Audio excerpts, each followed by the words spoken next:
Passion Nature, avec la Fédération régionale des chasseurs des Hauts-de-France.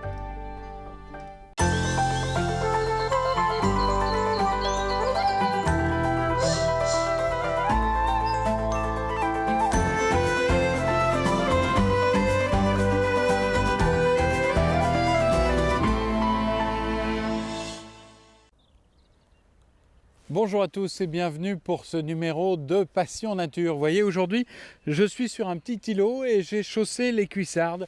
Je suis très exactement dans le marais de Balançon, un marais de 1000 hectares de zone humide, fréquenté par des centaines d'espèces d'oiseaux, un réservoir pour la biodiversité dans le Pas-de-Calais. Et pour en savoir plus sur les oiseaux qui fréquentent ce marais, pour suivre leur trajectoire, on va rencontrer Benjamin Bigot. Il est chargé de mission à la Fédération des chasseurs du Pas-de-Calais.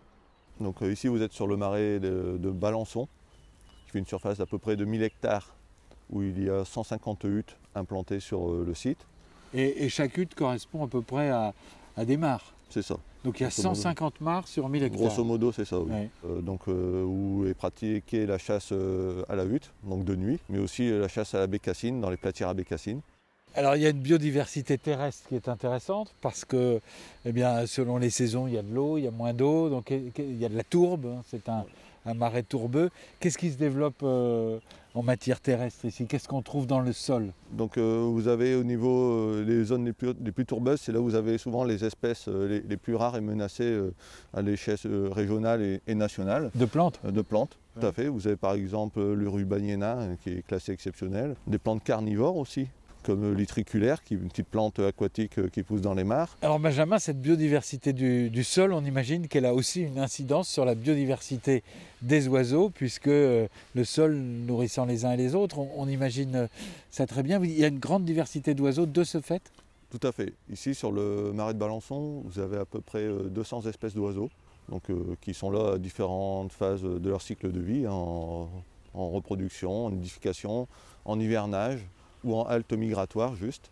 Ah oui, Voilà. c'est vraiment un spot remarquable. Tout à fait, voilà. Alors c'est aussi un spot remarquable pour les chasseurs, puisqu'il y a aussi Tout à fait. pas mal d'espèces Voilà, vous êtes qui sont sur 1000 chassées. hectares. Ces 1000 hectares sont entretenus par les chasseurs. Vous avez une multitude de propriétés privées. Donc c'est eux qui, de par leur action de gestion, pour favoriser les espèces chassables, améliorent aussi les habitats pour tout un cortège d'autres espèces. Et toutes les espèces ici vont cohabiter ou en général Ah oui, oui. une espèce va en chasser une autre? Ah non, non, non, non. Il y a encore 15 jours, il y avait encore énormément de canards ensemble, etc., qui ont l'instinct grégaire en fait en hiver, en automne-hiver, et après par contre vont se reproduire, là seront par couple en fait, vont se disperser par couple. Et là ils sont en train de Ah bah là il y a chercher des leur, couples qui se forment, d'autres espèces encore en pleine migration, on a un peu de tout quoi en fait. Là on est au mois de mars. C'est vrai que quand on a un rayon de soleil comme ça, bon, ça s'accouple pas mal, quoi. Il y en avait deux ce matin. Alors puisque vous parlez des migrations, on va voir que vous suivez non seulement au jour le jour les animaux qui se posent ici, mais vous les suivez aussi quand ils décollent, puisque vous leur posez des GPS pour les suivre dans le monde entier, ou presque, au moins en Europe. On va voir ça avec vous tout de suite, une petite manipulation.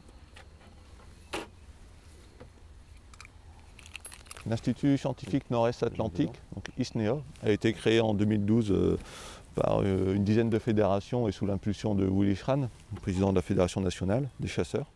325 grammes. Grâce à cet institut, nous avons mis en place une dizaine de programmes scientifiques, donc notamment du bagage d'oiseaux et la pose de balises GPS sur l'oiseau. Donc là, vous avez un beau mâle de sarcelle d'été qui revient certainement d'Afrique, autour de la Méditerranée, hein. Qui est en plumage nuptial et qui va soit couver dans le coin ou soit remonter bien plus haut. Grâce aux balises, il y a 2 ans, on a une sarcelle d'été qui s'est reproduite au nord du Kazakhstan. Donc il a traversé l'Oural qui était au nord du Kazakhstan. Alors le plumage nuptial, en fait, si vous voulez, c'est le plumage que les oiseaux acquièrent en automne, en hiver, pour être le plus beau possible pour la saison de reproduction. Donc en gros ici vous avez par exemple voilà, le mâle dans ces couleurs-là, avec le sourcil blanc, etc. Et par contre, une fois que la reproduction est finie, il va perdre ses couleurs, tout simplement, question de camouflage, éviter la prédation. Donc là on va lui apposer une bague qui vient du CRBO de Strasbourg, donc ce sont des bagues qui vont nous permettre de suivre le parcours de l'oiseau si l'oiseau est repris quelque part en fait. Cela nous donne des précieuses informations donc, sur la durée de vie des oiseaux, sur les axes migratoires empruntés, etc. Voilà, hop, impeccable. Et voilà, donc le numéro de la bague, FX 0320. Voilà, on peut relâcher l'oiseau. Voilà, comme ça, pas trop fort surtout. Bon, et vous ouvrez merci. juste les mains. Ok. C'est à moi que revient le plaisir de lui rendre la liberté. Allez, hop. Alors, ça fait 525 grammes. Donc là, en gros, on va lui poser une balise GPS, GSM. On peut paramétrer différentes fonctions à distance, en fait, à l'aide d'un ordinateur. Aussi bien le nombre de positions de l'oiseau, on a aussi la température, les hauteurs de vol, etc. On a plusieurs paramètres, en fait. On prend toutes les précautions pour que ça se passe bien pour l'oiseau. C'est des balises, là, par exemple, c'est un modèle qui pèse 15 grammes. Donc, sachant qu'il ne faut pas que le poids de la balise soit supérieur à 3% du poids de l'oiseau. Voilà. On rentre le harnais dans les plumes, on l'aide un petit peu pour que ça s'intègre facilement au plumage. Pourquoi est-ce que c'est un bon endroit pour équiper ici des oiseaux? Vous êtes sur la côte en fait ici sur le marais de Merlimont et en gros déjà l'axe côtier est un très gros axe de migration en fait si vous voulez. Donc il y a énormément d'oiseaux, ce sont des dizaines de millions d'oiseaux qui passent chaque année. Certains s'arrêtent du coup, donc soit pour se reposer, boire ou manger. Et de ce fait, ici vous avez un marais arrière littoral qui est très bien aménagé pour l'accueil des oiseaux. Et c'est un passage entre quel territoire et quel territoire, axe de migration? Ah oui. Ici, vous voyez par exemple, par rapport aux balises qu'on a déjà mises, on a des oiseaux qui peuvent venir aussi bien d'Angleterre que de Scandinavie, que de Russie, que de Pologne, d'Allemagne, jusqu'au Kazakhstan, vous voyez. Donc on draine énormément d'oiseaux en fait. On a toujours quelques points de colle pour éviter que les nœuds ou le téflon, le bout du téflon s'effiloche. On attend que ça sèche un peu et on pourra relâcher l'oiseau.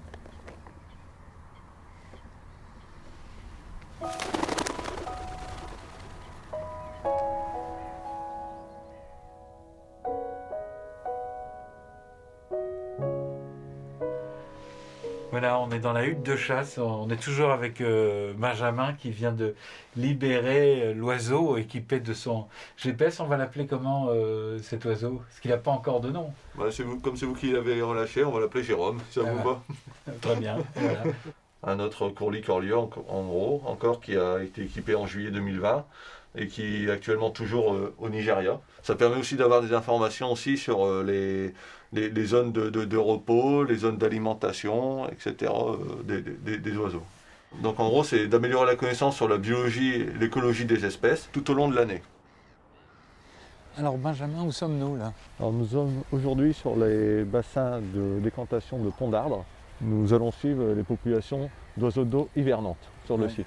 Et au printemps, jusque cet été, on va commencer ensuite le suivi des oiseaux d'eau nicheurs.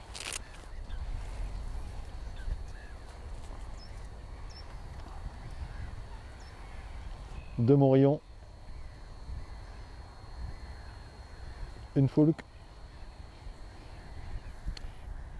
deux goélands cendrés. Comment vous savez que ce sont des oiseaux qui nichent là? En fait, Qui ne sont pas des là, migrateurs? on a une période où il y a certains oiseaux qui vont rester nichés ici et d'autres vont encore remonter plus au nord. Donc à partir du mois d'avril, on a un autre protocole pour faire le suivi des oiseaux d'eau nicheurs. Donc en fait, on passe 3 fois par quinzaine et on numérote les couvées des différentes espèces que l'on voit et le nombre et l'âge des couvées pour les identifier au maximum. Le but du cinéma, c'est d'améliorer la connaissance pour gérer au mieux les populations d'oiseaux. Deux foulques, un couinoir. Alors avec Benjamin, on a vu la méthode assez classique, la jumelle et puis le bloc-notes. Avec Hélène, on va voir autre chose. Eh bien effectivement, on peut dire qu'en complément des dénombrements visuels habituels, on a maintenant la chance d'être doté de nouvelles technologies. Donc on a l'outil radar qui aujourd'hui est un outil qui devient indispensable et incontournable. Un radar Oui, pour un compter radar. les oiseaux. C'est ça, exactement.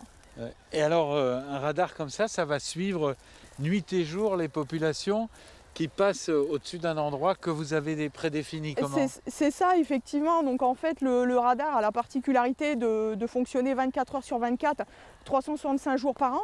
Donc quand on sait que la majorité de la migration s'effectue de nuit, on se rend compte qu'effectivement on va avoir des gros avantages avec ce type de suivi. Alors question, comment est-ce qu'on peut différencier les espèces quand on a comme ça des points, des échos sur le radar? Le radar a la particularité d'enregistrer donc différents paramètres et entre autres la fréquence du battement d'aile. Donc en fonction de la fréquence du battement d'aile, on va être en capacité de distinguer les différentes espèces possibles. Alors on imagine que c'est une masse de données impressionnante pour cette étude. Sur un radar fonctionnant 365 jours par an, les données radar, on les estime à environ 700 000 données produites, alors que l'être humain, lui, on serait à peine à 10%. Alors un seul radar ou bien j'imagine une carte de l'Europe avec plusieurs radars, il y a des échanges des informations pour arriver à une logique de déplacement. Mais effectivement, si on souhaite en savoir davantage sur les axes migration, avoir aussi une petite idée de l'impact que va avoir l'évolution du climat sur les stratégies migratoires qui vont être adoptées, en complément, on va avoir effectivement besoin d'ajouter d'autres radars, donc là cette fois-ci sur l'entièreté du territoire donc de la France, pour pouvoir avoir des données qui soient beaucoup plus précises. C'est-à-dire qu'il y a encore beaucoup de mystères, beaucoup d'inconnus, pas des mystères autour de et ces encore, migrateurs. il y a effectivement encore beaucoup de choses à savoir et il faut savoir que là, l'étude Avira travaillait à grande échelle, mais on a aussi possibilité de travailler à des échelles qui sont un petit peu plus fines et qui nous permettent par exemple d'évaluer les conséquences que peuvent avoir une nouvelle installation, comme un parc éolien, des lignes électriques, des choses comme ça sur la migration. Merci Hélène, je sens que votre étude va susciter beaucoup d'intérêt. C'est pas tout de compter les oiseaux, il faut aussi faciliter leur reproduction. C'est pour ça que nous sommes de retour sur le marais de Balançon avec Nathan, et Nathan qui a un nichoir assez extraordinaire. Alors Nathan, vous nous en dites un petit peu plus, c'est un programme scientifique aussi, ou écologique plutôt? Donc c'est plus un programme écologique, c'est tourné un peu de façon ludique si vous voulez. Donc ça c'est un nichoir qu'on appelle un nichoir Nestube. C'est un projet dans le Pas-de-Calais qui a été financé par la région. C'est une spirale de grillage où on est venu insérer du foin entre les deux couches de matériaux. On a rajouté du foin à l'intérieur et ainsi la canne va pouvoir aller nicher à l'intérieur.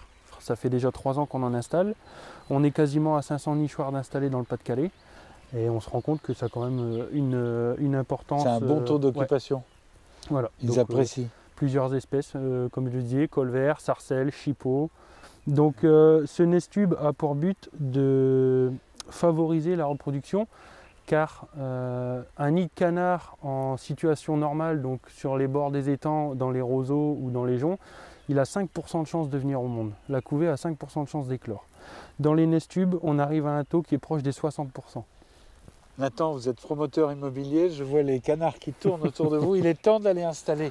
Allez. Allez.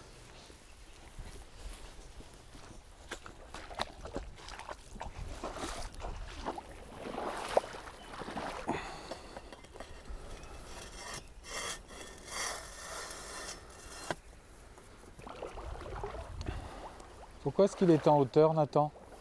Tout simplement pour le protéger des prédateurs, donc pour rester dans une optique de sécurité si vous voulez. Et même au niveau de l'installation, on s'est rendu compte que les nichoirs avaient plus de succès quand ils étaient au milieu de la mare que sur les bords. Prudence toujours. Voilà, ce Passion Nature est maintenant terminé. J'espère que comme moi, vous avez appris beaucoup de choses, à la fois sur ce marais et cette biodiversité, et puis aussi sur ces habitudes des oiseaux migrateurs. À très bientôt pour un nouveau numéro de Passion Nature.